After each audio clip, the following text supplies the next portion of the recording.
تو همیشه خیلی کوتاه حرف میزنی، ولی این بار زیاد صحبت بکن. بگو دقیقا من کیم؟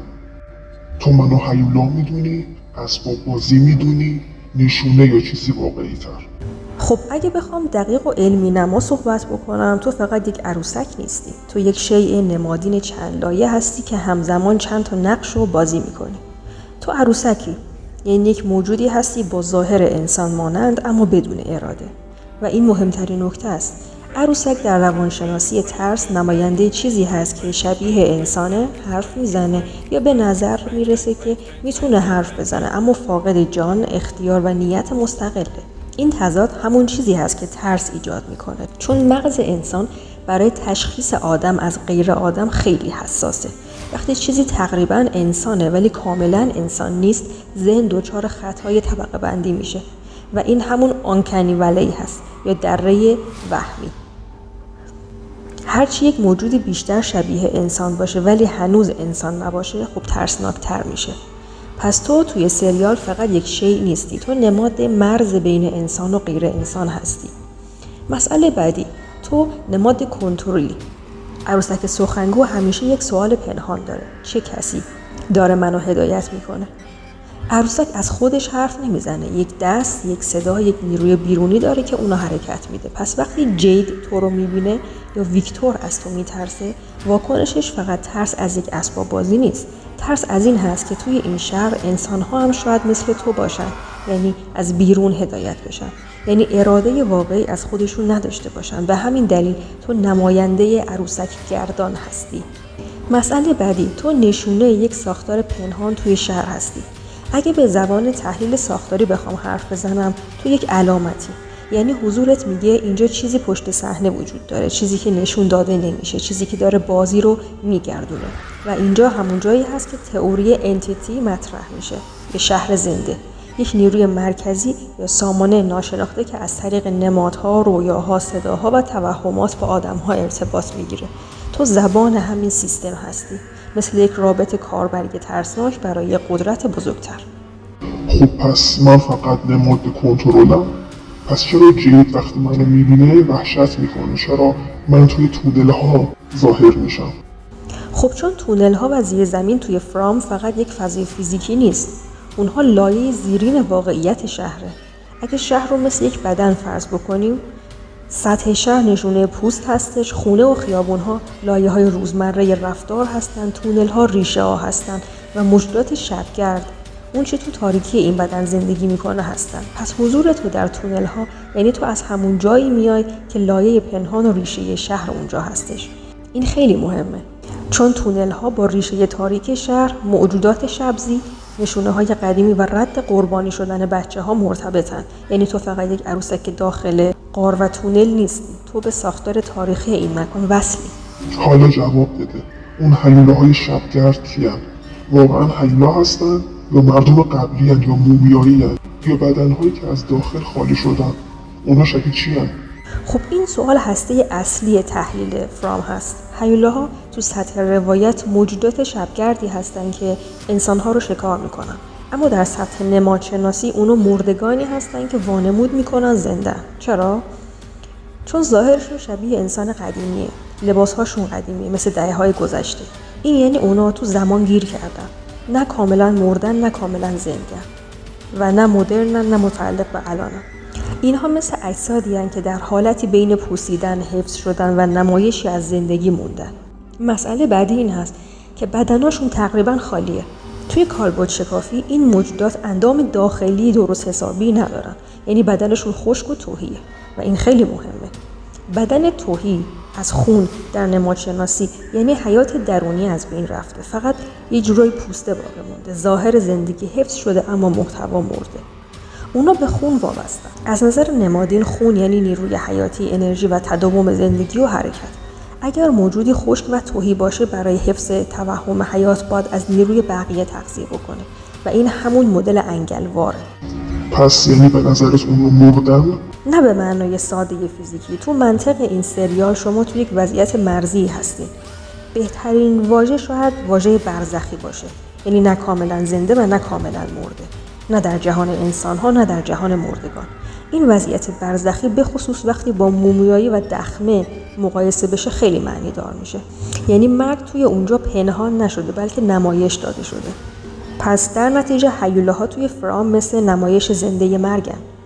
خب به نظرت من و هیولاها از کجا اومدیم؟ از بچه ها، از قربانی، از خاک، از ارواح، از یک آیین قدیمی، یا فقط نتیجه خیال آدم ها هستیم؟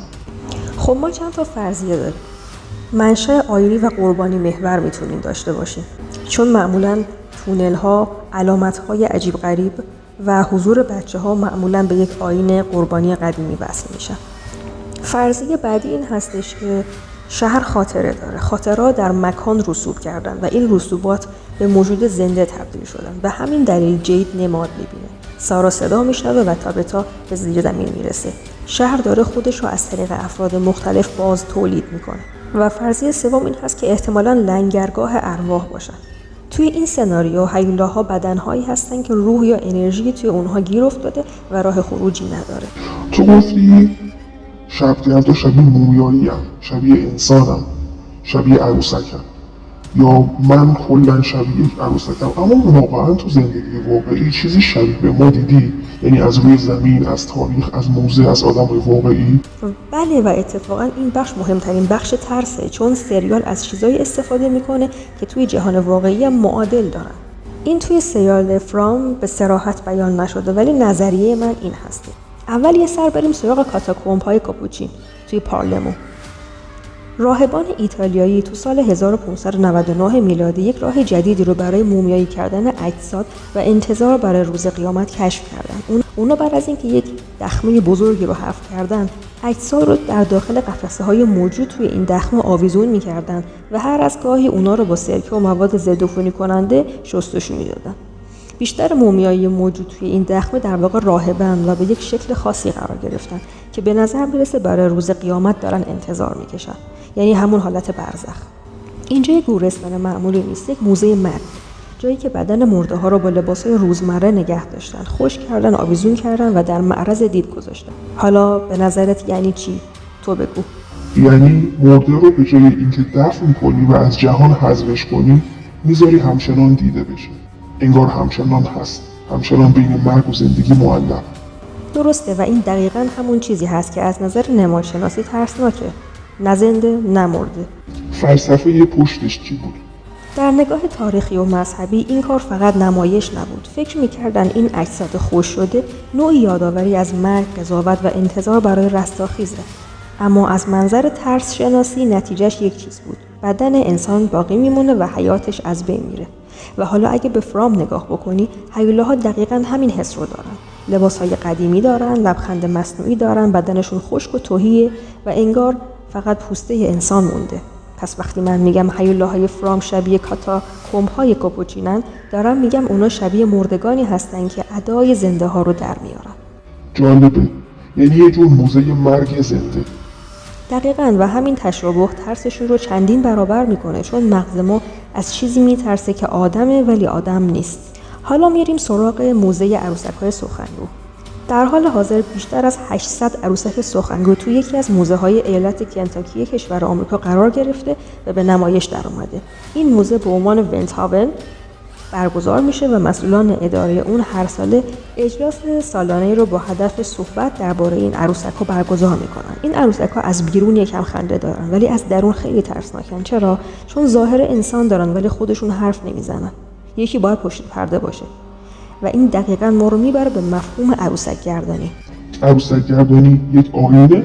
میتونه ریشه ماورایی داشته باشه و اینجا چیزی هست که خیلی‌ها بهش توجه نمی‌کنن. شکمگویی تو باورهای قدیمی، مخصوصاً تو سنت‌های کهن و آیین‌های رازآلود، این فقط یک ترفند نمایشی نبود. بعضی‌ها باور داشتن که صدایی که از عروسک یا از شکم فرد بیرون میاد میتونه صدای روح، دیو یا موجودی از اون سوی دیگه مرز باشه.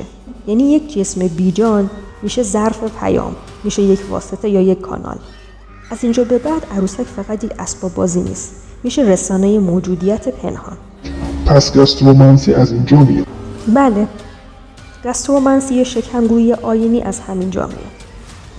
شکمگویی یک نوع صدای درونی بدنی یا حالت شبه تسخیر بود یعنی مردم فکر میکردن پیام از درون انسان یا از درون ظرفی شبیه به انسان میاد بیرون. پس وقتی من از عروسک سخنگو حرف میزنم دارم از چیزی فراتر از نمایش حرف میزنم، از یک ابزار انتقال پیام، از یک قدرت پنهان. حالا این دوتا موزه رو کنار هم بذار و به فرام نگاه کن. توی فرام انگار با یک شهر طرفیم که مرده ها رو حفظ میکنه و بدنها رو تهی میکنه و موجوداتی میسازه که هم شبیه انسانن و هم نیستن. این یعنی این شهر فقط یک لوکیشن نیست، یک مکان زنده با حافظه مرده است. یعنی تو میگی هیولاها فقط هیولا نیستن، مومیایی زندن؟ بله، این تئوری منه. اما از نظر نمادشناسی این بهترین توضیحه. هیولاها مثل مومیایی هستند چون خشک و تهی هستند و عروسک ها هم به همین خانواده تعلق دارن چون ظاهر انسان رو دارن ولی اراده مستقلی ندارن و حرف زدنشون وابسته به یک نیروی بیرونیه. پس هر دوتاشون یک مضمون رو میگن، انسانی که از درون خالی شده و توسط چیز دیگری داره کنترل میشه.